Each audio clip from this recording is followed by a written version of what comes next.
we talked about you're being canceled in China. Yeah. Twice? Right? Twice. No. right? First time was Western people canceled me because they think I was kowtowing to China. Oh, okay, because you apologized on Weibo. Yeah, that was okay. So a bit of history. That was 2000. Okay, I got big July 2020, right? Yeah. Okay. And then I posted a video December 2020, like 6 months after I got big. I posted a video with Mike Chen. Yeah. I didn't know who he was. I just thought he was a food vlogger. I said, okay, he talks about dumplings. Okay, let's just talk about dumplings and post this video. I posted a video. At the time, I had a social media team managing my Chinese socials. They're like, "Oh, Nigel, you shouldn't have collabed with him. He's like a part of the Falun Gong, which is a big no-no." And I just started my Chinese socials. I paid a deposit. I was like, okay, so what do I do? And they were like, "Oh, don't worry, we'll handle it. We'll just issue this statement and we'll take down the video. All good." I was like, okay, fine. At that point, I didn't know. I knew like China and Taiwan didn't like each other, but I didn't know the details and the didn't know the extent of it. Falun Gong. Yeah, nuance, I had to Google. I was Googling why I was canceled, But I had no clue. I just started Chinese socials and I thought, okay, they can handle it. They're capable. Let me delegate this. Go handle it. Go handle it. Okay. But the way they handled it was issuing that statement. Mm-hmm. Yeah. And at first I thought, it's just a statement, right? It's just something people do. Nobody really means it. You just post it on Weibo and then that's done. But I have a question. You say you have a Chinese social media team, right? But they're time. all mainland. They were all Chinese. Mainland. Yeah. That's probably why. That's why. And then they issued that statement. I thought, it's just Weibo. It's just a platform, a quirk of the platform. But then people on Twitter screenshotted it and put it on Twitter, and from a Western lens, it looks like, but from an Asian lens, we know, okay, this is just copy and paste. Yeah, because all those statements in China, they look the same. Yeah. They just say, I won't do it again. And I have... Like a template. I've reflected upon myself, those kind of stuff, right? It's bad for society. Yeah, for harmony and 不好的政治主义 or something. 社会主义. Oh my God. Something. I was like, okay, whatever. It's a bit cheesy. Probably how China works. So you just let them handle it, right? So I just thought that was just, that's how they do it. Okay, let's respect how they do things here. But then I didn't know Western people were also on Weibo and they screenshotted that. Then they posted on Twitter. And now on Twitter, it looks like I'm apologizing to China because, I made so much money from them and I want to just keep making money from China. Whereas I lost money on all the Chinese social. I wanted to reach people because in Malaysia, a lot of people are on Douyin, Bilibili, Weibo as well. So I thought I could also reach the Chinese-speaking Malaysian people. Right? And Taiwanese people, of course. We're not on that. Yeah. We're a little hurt, but it's okay. So I posted that. Then, that was the first time I got canceled majorly. And then I learned the extent of, there are these bots online that anytime someone gets canceled says something about China, the bots just come. Oh, they come. And they just say the same thing over and over, It's right? copy and paste as well. You know? We all experience that. It's really annoying though. Yeah. The bots come if you're pro-China or against China.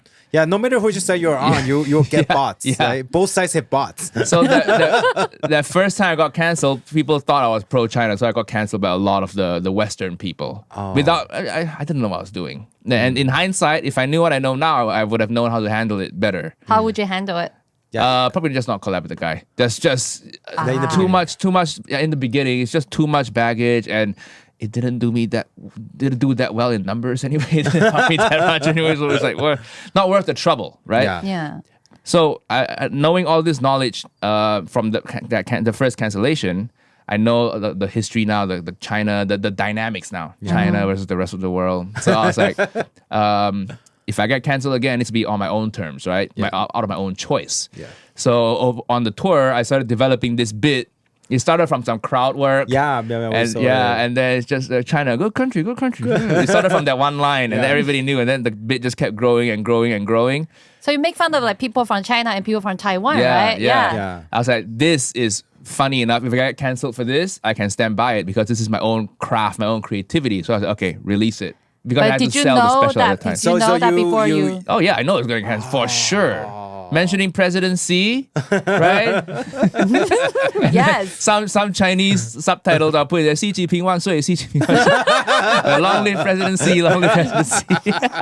So I know I was going to get canceled, but I was hoping to use that one as a marketing tool. I was selling my special at the time, so that really pumped my special. So it did help. So It it did was, that- it was a strategical move. Yeah, it was on your strategic part. and it was like creative as well. Yeah. Because It's if I'm getting funny. canceled, it's canceled on my own terms, on my own creativity, not because I didn't know that this guy was part of Falun Gong and it was all like, oh shit, what happening? You know?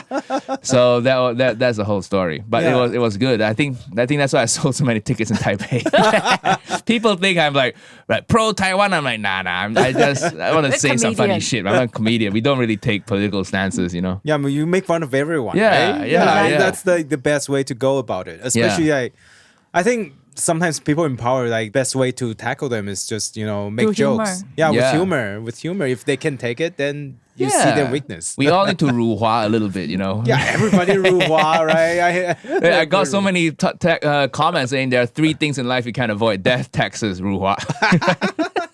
That's So true. there's so But- many inside jokes. But did it actually affect you in different ways though? Like All these now that- cancellations. all these cancellations by China. Like we know that you cannot travel to China, Hong Kong, or Macau anymore. right? Is it for sure? I don't know. Who knows? How can you tell? Did you talk to like higher up people from China to kind of confirm? I don't know any higher up people from China. So if there are higher up people now, please leave a Please comment. DM me.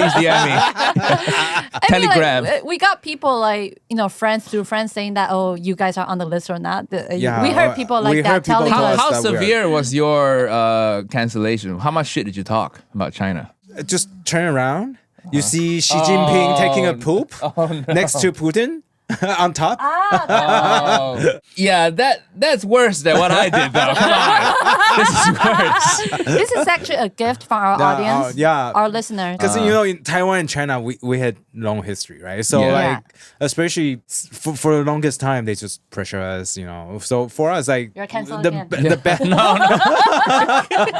So the best way for us is just to make fun of the whole Yeah. situation, And as a comic, especially as an Asian comic, Yeah. like it's weird if you don't have a take on China. Exactly. Yeah. It's weird. it's because it affects every country in Asia. It affects every country in Asia. You probably have relatives and siblings who live there. Yeah. If white comics don't never talk about China, that's fine. I get it. They're Yeah. American, talk about American politics. But it's an Asian comic. There are certain Asian comics who's never talked about China. And I'm like, yo, come on. What's your...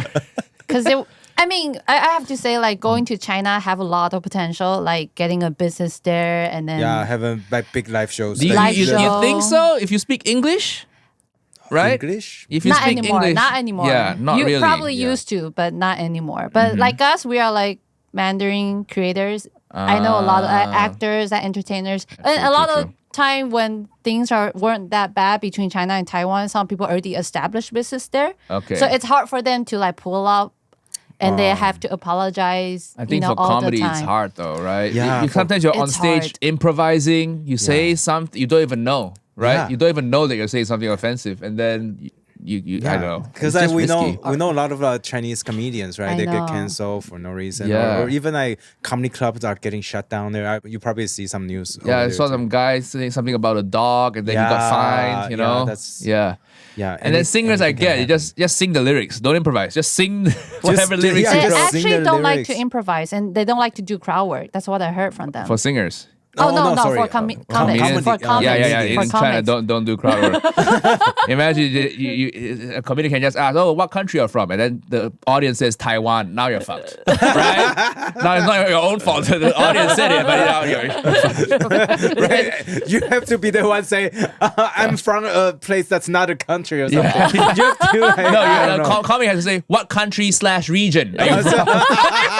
Oh, my know God. so much. Yeah, I know it. Trust You me. know, you know so much. You do your homework. Yeah, because I saw you talk about that you had this video, right? And had this plane flew over a map or something, and the map had Taiwan on Yeah, it, yeah. and your And your then my Chinese my, team told my you. second my other I fired the first Chinese social media team. Then I had a second one.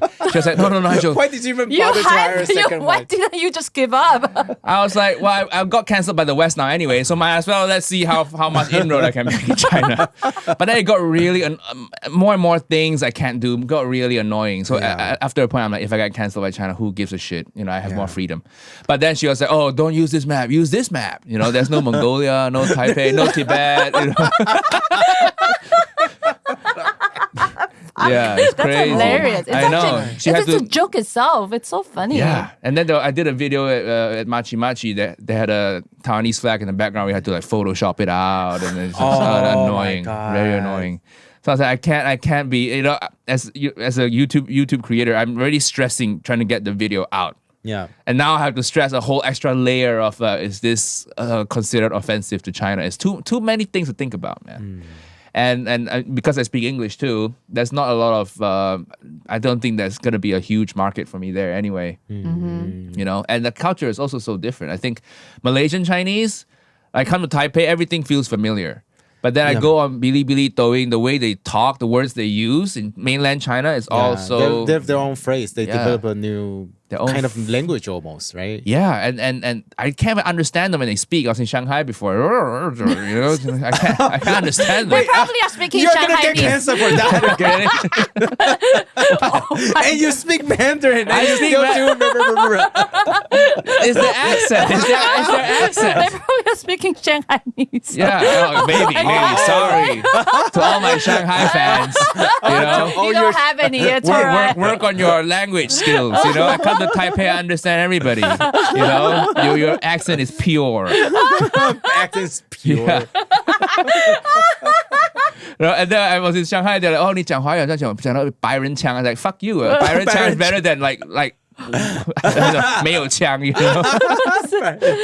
So have you ever performed in China? Like, have you ever been there? Like, even just for Yeah, fun? you were in Shanghai. Oh, Right? years and years ago, I did an open mic there in Shanghai, but that was before Uncle Roger, before everything. Yeah. How was it like? I don't remember now. It wasn't very good. It was nobody in the crowd. It was just an open mic. Okay, You know? I see. Yeah, Before yeah. COVID. Before COVID, 2013. Oh, no, oh. 2015, 2016. Oh, okay. That was a while Yeah, ago. a while ago. Oh, Yeah. I'm